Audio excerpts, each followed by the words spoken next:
चुप! एकरा वजह से हमार सर शर्म से झुक गइल बा। अब ना ही सर नीचे जाई और ना ही बंदूक नीचे जाई।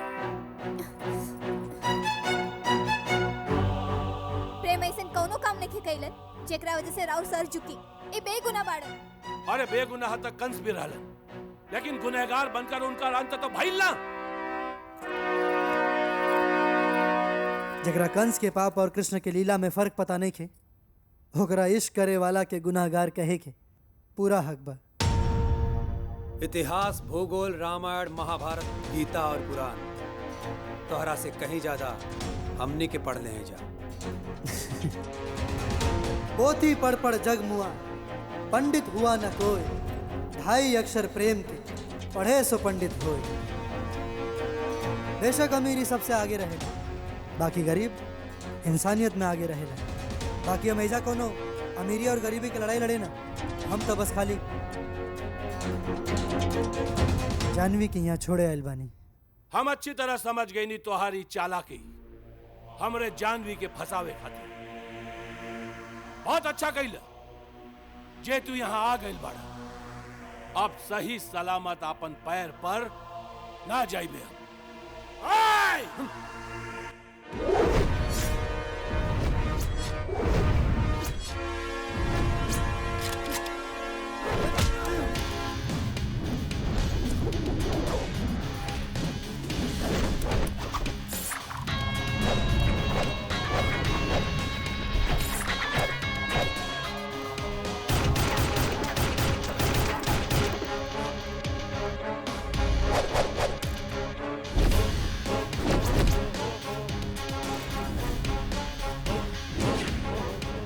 फैसला जो भी हो मंजूर होना चाहिए। इश्क हो या जंग हो भरपूर होना चाहिए।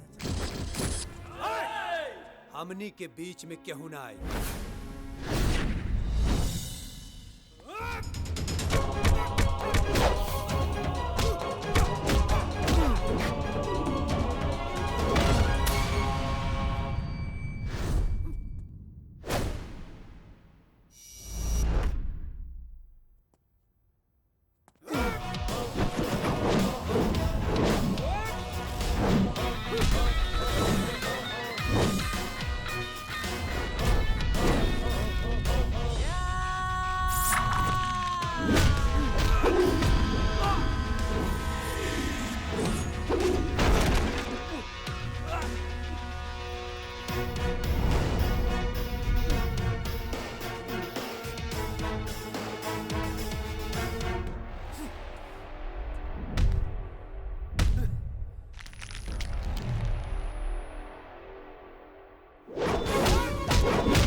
मोहब्बत में टूटल बानी, संस्कार में ना।